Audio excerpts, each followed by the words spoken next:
Hi guys! Get ready with me with a twist.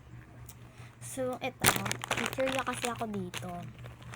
Kada isang gamit ko ng product, kakain ako. Ayun. Bagyo nga. Dalawang product lang ng gamit ko ya. Pero, wala yung beses akong kain. So, tara na! Magpa-powder na nga ako Ito na dyan. nga mga be. At alam niyo ba Natapon mga siya. be, yung nireview ko sa EXA Ilalagyan natin notebook siya. ko kagabi, hindi lumabas sa quiz namin kanina. Ang bababa ng score namin.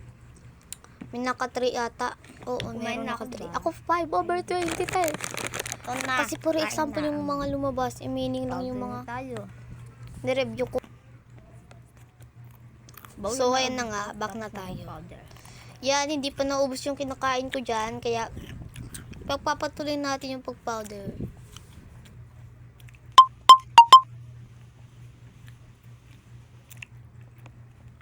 Oh, ano kayo te? Parang So, binibisikat ko yun na, lang talaga ang magpapakain challenge na tayo. to. So, ito na nga. Blast na tayo. Ayan.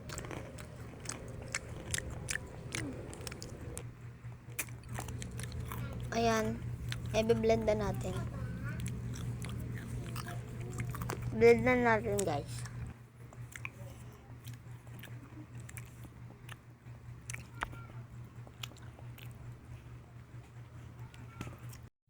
So, ayan, lalagyan ko ulit ng powder. Lalagyan ko Isa ng lang ulit. natin, Chris. Kain nga ulit ako, guys. Tapos lalagyan ko ulit ng powder para hindi makita yung Para para hindi mahalata yung mapula. mapula, ganyan.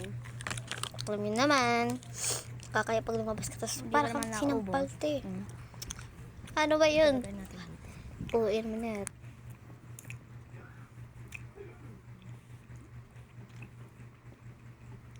Okay na.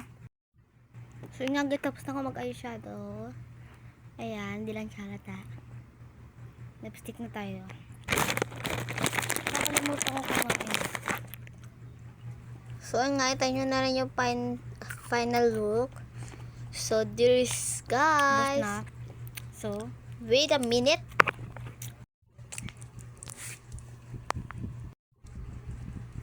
So, this is the final look. Let me know if may challenge kayo, guys. Comment down below. Bye-bye.